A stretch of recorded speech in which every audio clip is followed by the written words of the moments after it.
बिस्मिल्लाहिर्रहमानिर्रहीम। अनगिनत दुरूद व सलाम नबी आखिर मोहम्मद मुस्तफ़ा सल्लल्लाहु अलैहि वसल्लम और उनकी आल पर। पावर कॉरिडोर सीरीज़ की नई वीडियो के साथ शहजाद अनवर फारूकी एक मरतबा फिर आपकी खिदमत में हाजिर। और आज हम आपसे बात करेंगे चौधरी परवेज़ इलाही पंजाब असम्बली से एतमाद का वोट लेने में कामयाब होंगे या नहीं। इस सवाल का जवाब तलाश करते हैं, इस पे बात करते हैं कि ये इम्कानात क्या है, किस तरह से चौधरी परवेज़ इलाही जो हैं वो एतमाद का वोट लेना भी चाहते हैं या नहीं लेना चाहते, और जो उन्होंने बयान हल्फी दिया है अदालत आलिया में, तो उसका क्या मफहूम है। एक तरफ तो इमरान खान को लिख कर उन्होंने दे रखा है कि वो असम्बली तहलील करने की समरी जो है उन्होंने साइन करके दे रखी है, तो दूसरी जानिब उन्होंने 11 जनवरी तक अदालत को यकीन दहानी करवाई है कि वो ये असम्बली तहलील नहीं करेंगे। ख़वातीन हज़रात, इस बात की तफसील में जाने से पहले वही एक पुरानी गुजारिश कि अगर आपने अभी तक इस चैनल को सब्सक्राइब नहीं किया तो ज़रूर कीजिए, और अगर वीडियो पसंद आए तो लाइक और शेयर भी कीजिए। ख़वातीन हज़रात, चौधरी परवेज़ इलाही एक घाघ सियासतदान है, और परवेज़ इलाही के साथ पंजाब का ताल्लुक़, चूँकि उन्होंने पंजाब को रन करने का एक तजर्बा कर रखा है, और ऐसे वक्त में तजर्बा कर रखा है जब जनरल परवेज़ मुशर्रफ की तरफ से उनको खुली छूट थी, और उन्होंने जी भर कर तरक्याती फ़ंड इस्तेमाल किए, बेशुमार तामीर व तरक्की के काम किए। उन्होंने पढ़ा लिखा पंजाब और इस तरह से एमरजेंसी 1122 जैसी सर्विसेज मुतारिफ करवाईं, और कुछ सड़कें और पुल भी उन्होंने बनाए, लेकिन उनकी तवज्जो का ज़्यादा मरकज़ लाहौर रहा, चूँकि लाहौर जो पावर बेस है मुस्लिम लीग नून का और मियाँ नवाज शरीफ और शहबाज शरीफ का, तो वो यकीनन उसमें डेंट डालना चाह रहे थे, जो नहीं पढ़ सका। तो अब उनको ये ये इदराक तो हो गया है कि लाहौर में वो शायद उस तरह से काफ लीग के लिए या अपने लिए कोई जगह ना बना सके, क्योंकि वहाँ पे जो नुकसान करना था वो तो पीटीआई कर रही है। तो अब उन्होंने अपने आबाई इलाके यानी गुजरात के हवाले से उन्होंने तवज्जो देनी शुरू की है, और गुजरात में उन्होंने अरबों रुपए के प्रोजेक्ट्स जो हैं वो मुंतकिल किए हैं, और बेशुमार फंड्स के ऊपर कट लगाए हैं, और दीगर अजला के जो फंड्स हैं वो उन्होंने गुजरात में मुंतकिल किए हैं। लेकिन बहरहाल ये आप समझिए कि वज़ीर आला होने का उनका इस्तेहकाक है, वो इसको जिस तरह से चाहे इस्तेमाल करें। ये यूज़ और मिस यूज़ की बहस जो है वो एक तवील बहस है, और बहुत सारे लोग इसके नुक्ताचीन भी हो सकते हैं, लेकिन बहरहाल अमली हकीकत यही है कि वो ऐसा कर चुके हैं। अब बात यह है कि क्या वो असम्बली से एतमाद का वोट हासिल कर पाएंगे, तो यकीनन कर पाएंगे। उसकी वजह यह है कि इस वक्त पीटीआई और परवेज़ इलाही दोनों एक ही कश्ती के सवार हैं, और उनको सूट यही करता है कि वो एक दूसरे के साथ मिलकर चलते रहें। हाँ, असम्बली की तहलील पर उनकी राय में और इमरान खान के फैसले में कुछ फ़र्क ज़रूर है, लेकिन चौधरी परवेज़ इलाही इतने समझदार ज़रूर हैं कि वो इसको टालने के लिए मज़ीद इसमें से कबाहतें और मज़ीद नुकात उठा उठा कर उनके सामने रख सकेंगे, और वो कोशिश करेंगे कि इसके ज़रिए वो ज़्यादा से ज़्यादा टाइम जो है वो हासिल कर पाएँ। लेकिन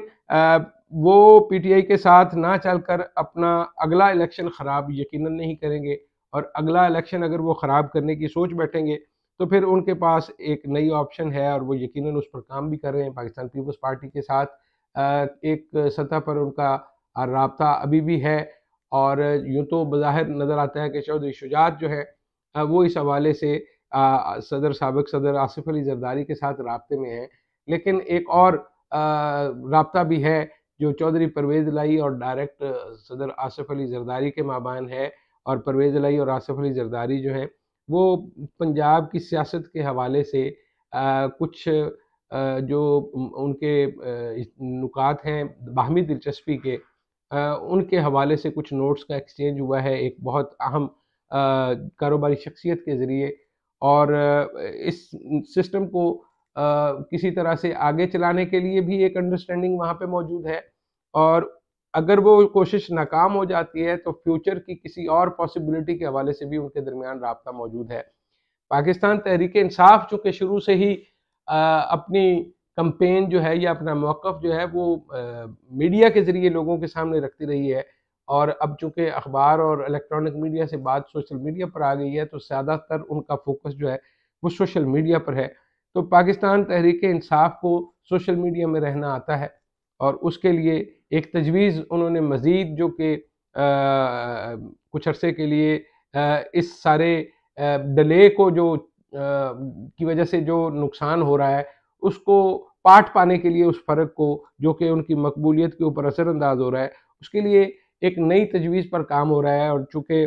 कौमी असम्बली के इस्तीफ़े भी अभी तमाम के तमाम मंजूर नहीं हुए, तो तजवीज़ ये पेश की गई है कि जितने भी अरकान कौमी असम्बली हैं और जितने भी अरकान पंजाब असम्बली हैं, उनके वीडियो बयान जो हैं वो रिकॉर्ड कर लिए जाएँ और फिर वो गाहे-गाहे उनको रिलीज़ करते रहें, ताकि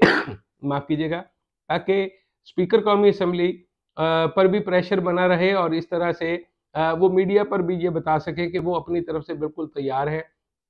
और जो पंजाब असम्बली वाले इस्तीफ़ों की वीडियोज़ हैं उनका ताल्लुक उस सूरत-ए-हाल से है कि अगर परवेज़ इलाही जो है, उनके साथ किसी स्टेज पर इमरान खान साहब का जो उनकी अंडरस्टैंडिंग है, उसमें कोई फ़र्क आता है, तो ऐसी सूरत में उस ऑप्शन पर काम किया जाएगा। लेकिन अभी ये जो पीडीएम और कौमी असम्बली और इदारों के ऊपर प्रेशर बनाने के लिए और ये बताने के लिए कि हमारे अरकान तो हर सूरत जो है वो इस्तीफ़ा देने के लिए तैयार हैं, वो रिकॉर्डेड बयान जो हैं वो जारी करने के लिए तजवीज़ पर काम कर रहे हैं। हालाँकि कानूनी तौर पर शायद इसकी कोई अहमियत नहीं है, चूँकि आइन ये कहता है कि ज़ाती तौर पर मेंबरान जो हैं, वो खुद इसकी तस्दीक करें और स्पीकर जो है वो इस हवाले से अपनी तसल्ली करे। अब अगर वो किसी वीडियो पर अपनी तसल्ली जो है स्पीकर नहीं देते, तो इसका मतलब ये है कि आइनी और कानूनी तौर पर शायद इस अमल का कोई मतलब नहीं होगा। लेकिन सोशल मीडिया पर इसका एक इम्पैक्ट होगा, एक नया आप समझिए कि उभार पैदा होगा, जिसके ज़रिए प्रेशर जो है वो बनाए रखने में कामयाबी होगी और 11 जनवरी तक की सूरत-ए-हाल जो है वो तो सँभाली जा सकती है, लेकिन अभी नज़र बज़ाहिर यही मालूम पड़ता है कि 11 जनवरी से भी बात आगे जाएगी और 11 जनवरी को भी उस तरह से शायद इस पंजाब असम्बली की तहलील का मामला सामने ना आ सकेगा। ये थी अब तक की सूरत-ए-हाल और इसी पेशरफ्त से आपको आगाह करना था। अपना बहुत सारा ख़्याल रखिएगा। मिलते हैं एक नई वीडियो में। अल्लाह निगहबान।